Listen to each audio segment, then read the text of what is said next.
one we would have had in... Yeah, exactly. Okay, yeah, Like this is board never gonna games and end. everything, I know. At least maybe until next Lent. So where are the pictures? Did you post them? Not well, soon. somebody forgot to charge her camera. Yeah, well. Yeah, so and Okay. somebody took photos with this professional. So don't you think we're gonna ever go again? Hopefully. Hopefully. How long are you gonna be here for? Well, up until May 18, at least. Well, that's what I'm looking at. May 18. Yeah, but very soon. Yeah, from but now. you never That's know. very soon. you That's never like- know. That's very like the, young. next week. Yeah, that's like next That week. date is a little flexible depending on whether some things that I'm working on materialize. Yeah, there's a long holiday. Well, there was a long holiday, and then I'm going Yeah. to Cebu. Yeah. Yeah. And I may then- go to Cebu.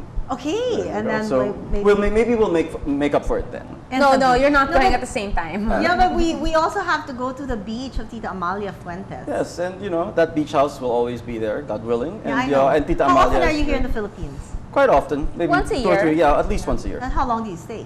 Typically, depending on, like right now, I'm on a sabbatical of sorts, so I'm here for longer than usual. But typically, I'm here for 2 or 3 weeks when I come. So working in San Francisco compared to working in the Philippines, what do you miss? What do you like about the place? In San Francisco, things tend to happen quicker. People tend to work. Like you as a writer, huh? As a writer, He didn't write when he was there. He did. I did some Oh, freelance okay. writing stuff, but really the main focus of my career was really information technology. I mean, Okay. I had 14 years of information technology, which is something I also enjoy doing. Yes. Because I remember as a kid, I was like 7 or 8 years old, and I got my first computer. It was a Radio Really? Shack TRS-80. I still remember, which loaded 7 or program. 8? Yeah, Lucky which you. loaded programs from a cassette tape. It was that ancient. I don't even remember those. How Yeah. did it look? How Like- thick was it? How No, big? it just looked like a microwave oven. It was gray. I still remember it was gray, and it looked like a microwave oven. Yeah. Oh, I've never seen anything like that. Yeah, and hopefully we never will again. But and even ever since then, I've always been into like computers and electronics and whatnot. So when you move to San Francisco, which is right next to Silicon Valley, which is high tech capital of the world, IT seemed like a good field to be in. Yes. But that was 13, 14 years ago, Yeah. and I've always loved writing. And now I think, I'm in my mid-30s now, and I'm kind of getting back into where like I feel I should be doing something which is more closer to my heart. Something. So of writing, that sort. back Have to you Just writing. considered like living in Europe? Yeah, but it's a little more difficult for me to live. I would love to live in Europe for a while, but given that I have I have Philippine ancestry and I grew up here, it's a little easier for me to explore maybe living here again for a while as opposed to living in Europe. Although, like I said, I'm Did you- open to anything. Did you ever write a novel? No, not yet. He's going to write about the life story of Tita Amalia. Yeah, I Really? told Cutie the other, it would be nice to work on like Tita Amalia's like biography or something. Okay, Why She's a not? fascinating So person. sometimes, She like can if supply you you're- all the amazing photos. There you yeah, go. if you're let's say in love and then you get hurt, you start scribbling something right away, like writing yeah, a it's song happened. like Martin would do.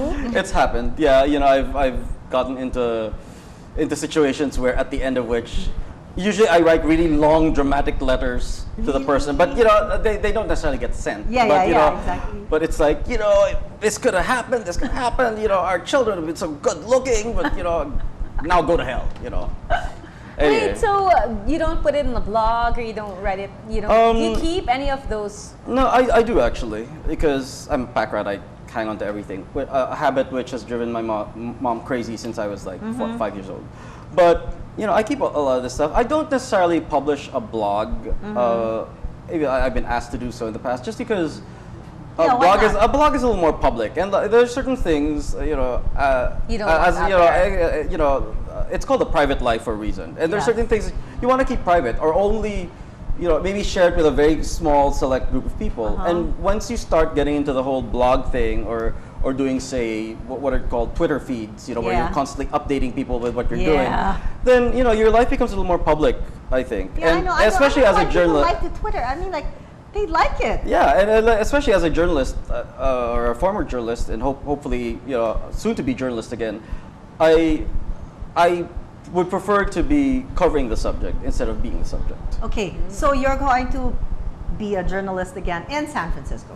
Maybe in San Francisco, maybe here, depending on where things materialize. I'm working on different things, but the bottom line is I and- would love to be writing again. Is really what it is. So if it were here in the Philippines, then that would be okay with you to Yeah, come back? I don't think I could subsist on just writing, as we've already discussed. The pay scales aren't that high. Yes. But I would love to do, writing on the side, or maybe, What about writing for a television show, a soap opera? yeah, I'd love to do something like that. Yeah, like I said, I have, I majored in communication arts as one of my, two majors in LaSalle, and so I do have experience writing scripts and everything from those, even storyboarding stuff and whatnot. Did you ever work with other Lasalites who are in show business now?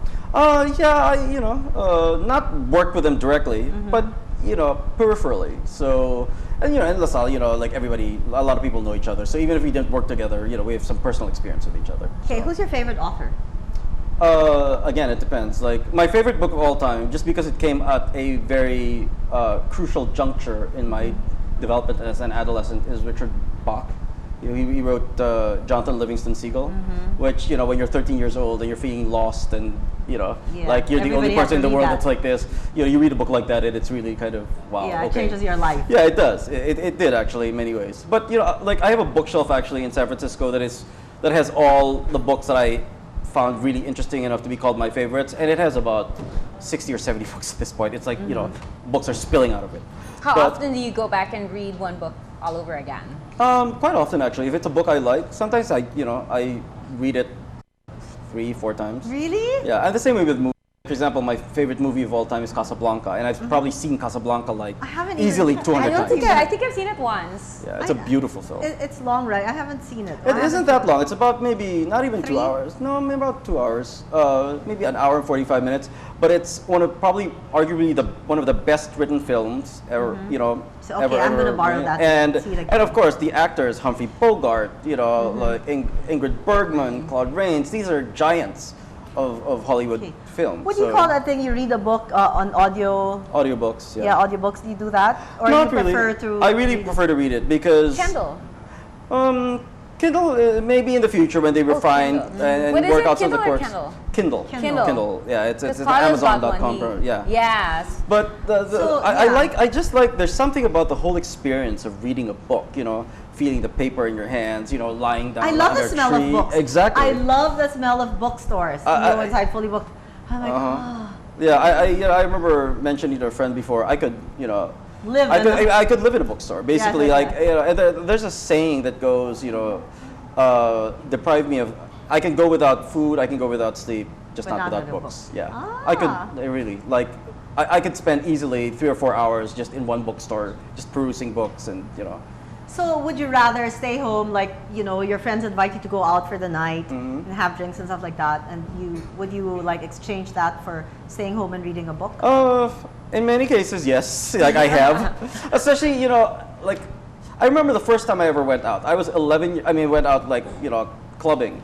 I was a few months short of my 12th birthday. I was like 11 years old, and I just happened to be with relatives. And one of my uncles had to stop by Stargazer, the old Stargazer, Yes, yes. to go to a birthday party of a friend. And because I was already with them, they didn't want to go home and drop me bring- off. yeah. So I ended up going to. So I was 11 years old. and I How'd you remember get being- in at that age? My uncle knew people. It's easy. Just wave at the and then they just drag this little kid along. Well, here in the Philippines, there's not really Yeah, an age limit. Yeah, exactly. Not like in the States. Exactly. So and then ever since I remember going to Zigzag, going to Rumors, Yeah. going to all these sort of faces. I had a Yeah. Faces card, I had a Mars card, I had a Yeah. Euphoria card, and so. After a while, when you start that young and you've done it all, and I've clubbed all over the world, like, everywhere in Europe, all over the States, all over Asia, all over Australia. The best place being in. One of the nicest clubs I've ever been to is actually Mexico City. It's a place called Living. Amazing place. Okay, And we have to go there. Nice there name. you go. Yeah, it's an old house connected to this big warehouse. So you enter like this kind of house built, I think the 20s or the 30s, and then you go through it. That's where the coat check is. That's where the bars are, and then you exit into this huge warehouse-like space that has some of the most amazing lighting I've ever seen. So there's that, and like it's already closed down. But my favorite club in San Francisco used to be this big space called Universe, which again, if you talk to people who were active in the clubbing scene, like in the mid-90s, like I was, they all, their eyes glaze over when you mention Universe, just because So why do you it's such think a it great closed experience. if it was such a hit? The building that was owned was actually, this is back when the area was a lot more, rougher than now. So now South Market area is very gentrified. So the warehouse was actually bought and demolished and turned into a condo. Okay, High-end so condominium. after you've seen all the clubs in the world, Yeah, and so it's not necessarily something I like still going out and hanging out with friends. But when you've done it half your life, and you Yeah. realize that no matter where you are, whether here, whether in Manila or Manhattan, the clubbing experience in the end is sort of similar. So right now, at this point in my life, there are a lot of times when, like I remember just a couple of weeks ago, it was the embassy anniversary, and I had friends who were like, "Do you want to go?" And I'm like, "No, I'm at home reading Liz Smith's, latest book, and I'm perfectly happy doing that." So, that was the choice I made. I was happy with it. And not to say that I don't go, I still do. Yes. But not as much as I would be capable of otherwise, and not as much as I used to. So, Okay. yeah. Do you remember the first book that you made a book report on when you were young, and then grade school? I was actually in first year high school, and it was on Jonathan Livingston Seagull. Oh. Yeah, but I remember I did a book report in college, which got me started on Latin American authors. I did a book report on Gabriel Garcia Marquez's Chronicle of a Death Foretold. Fantastic book, and then and that started me on this whole magic realism, like Latin American writers, Allende, Octavio Paz, all those people. Okay, really quickly, your 10 favorite books for all time. I was gonna ask. That same question? I was gonna ask that. Before we close. Yeah, well, Jonathan Livingston Seagull has to be on it. Tales of the City by Armistead Maupin, also a beautiful book set in San Francisco. Survival of the Prettiest, a book I actually just finished reading, which talks about how looks actually is determined. Your interest in looks is largely genetic. So pretty people essentially have an edge in life, like you guys. So That's like the return of guys. Fang. yeah, Yeah, there you go. we'll see. Hopefully, but there's so many others. I mean, we could sit here for a whole nother episode just talking Or something about you my would favorite read books. like 3 times, 4 times. Well, definitely, again, Tales of the City, which I probably read like 50 times. 50, 50. Yeah, I mean, Wow. when I like a book, I really because every time you read, it's like watching a favorite movie. Yeah, you catch when you things. read it again, you catch things that you that may you not have caught the didn't- first yes. time, or Right, you also exactly. gain new insights Insights, into yes. nuances that you may Yeah. not have noticed the first time. So Unfortunately, we are so out of time. I know. I know. It's like it was only 15 minutes. there you go. Well, time flies when you're having fun. Oh. Right. There you go. Thank you very much, Wilson. Thank you for- very much for Thank you having me. very much for Show. guesting tonight. Thank you. And Thank you I so hope to much. go on a trip with you soon. Same here. I'm looking there. forward to using he's one of the most thoughtful people, always coming home from the Philippines with something, whether it's a CD or a board game or so in Yeah, the future. like when somebody I would gives give you something- books, but you said you prefer Yeah, board yeah, games. the last two Well, times. okay, board he games, had we books cannot for do that. everyone, and I'm like, good thing you didn't give me a book. And he's like, I know. No time to read. Yes, there you go. Okay, so thank you very much. Thank you so and, much. we'll see you all again next week on She Said, She Said. Good night.